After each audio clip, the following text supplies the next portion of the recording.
Children, this is a evil practice that existed in olden India.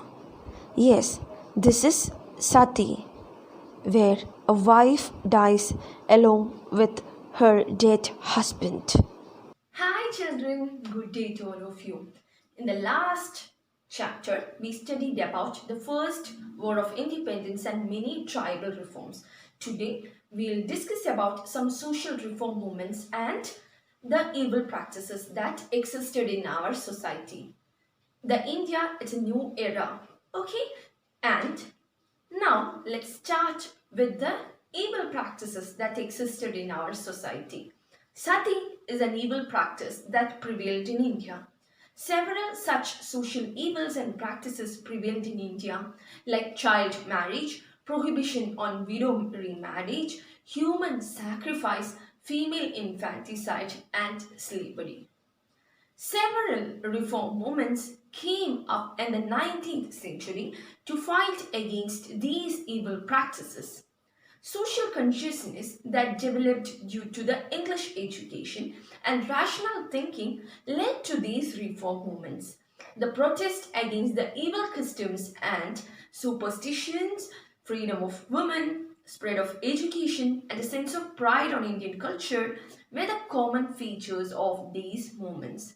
Now, let's familiarize with the important reform movements and leaders who initiated them. First one is a Raja Rammohan Roy. Raja Rammohan Roy, who gained a Western education, strongly condemned the evil practices like sati and child marriage that prevailed in India during that time. His campaign against sati persuaded Lord William Bentinck, the British Governor General, to abolish sati. He founded Brahma Samaj to propagate his ideology and gave the message that the idols of all religions are basically the same. He strongly believed caste system to be the major source of disparity in Indian society. He is known as the father of Indian Renaissance. Next is the Swami Dayananda Saraswati. He was the leader of Indian Renaissance who attacked the caste system and condemned idol worship. To disseminate his ideology, he founded Arya Samaj. He gave the call, go back to the Vedas. Now, the next one is this Jyotirao Phule. Jyotirao Phule condemned the caste system and promoted widow remarriage. He argued that free and compulsory education should be provided to children up to 12 years and gave primary concern to the education of the weaker section and women. For these purposes, he founded the Satya shodak Samaj. Next one, Pandita Rama. Bhai Pandita Rama Bhai founded the Arya Mahila Sabha, an organization for the upliftment of women. She fought against the social inequalities faced by women and worked tirelessly for women's education and the empowerment of widows. Sir Syed Ahmad Khan. Sir Syed Ahmad Khan led the movement for the spread of modern education among Muslims. He established the Mohammedan Anglo-Oriental College at Aligarh that later became the famous Aligarh Muslim University. One of his remarks on the Hindu-Muslim unity is that both Hindus and Muslims breathe the air of India, drink the water of Ganga and Yamuna. We both feed upon the products of Indian soil. We are together in life and death. Now comes Swami Vivekananda. Swami Vivekananda fought against the caste inequalities and promoted education among women. He gave emphasis to the universal brotherhood and remarked, for our motherland, a junction of the two great systems, Hinduism and Islam, is the only hope. He was the disciple of Sri Ramakrishna Paramahamsa.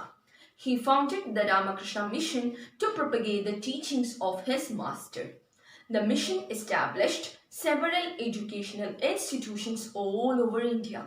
He played an important role in awakening the nationalistic feeling and self-respect among Indians. The changing people. The leaders of the social reform movements continue to develop a vision emphasizing the universal brotherhood based on humanism that stood beyond caste and religion. All the reformers gave emphasis to the importance of education and established educational institutions. This in turn accelerated the progress of education in India. They reminded Indians of their rich cultural heritage and thereby developed self-respect and national pride. Thus, the social reformers played a major role in awakening the Indians. Now, take page number 39. On the top of the page, there is a table, that is complete the table. That is a work for you. First column, it is the leaders of Indian Renaissance. Second column is the organization, and third one is the major actions.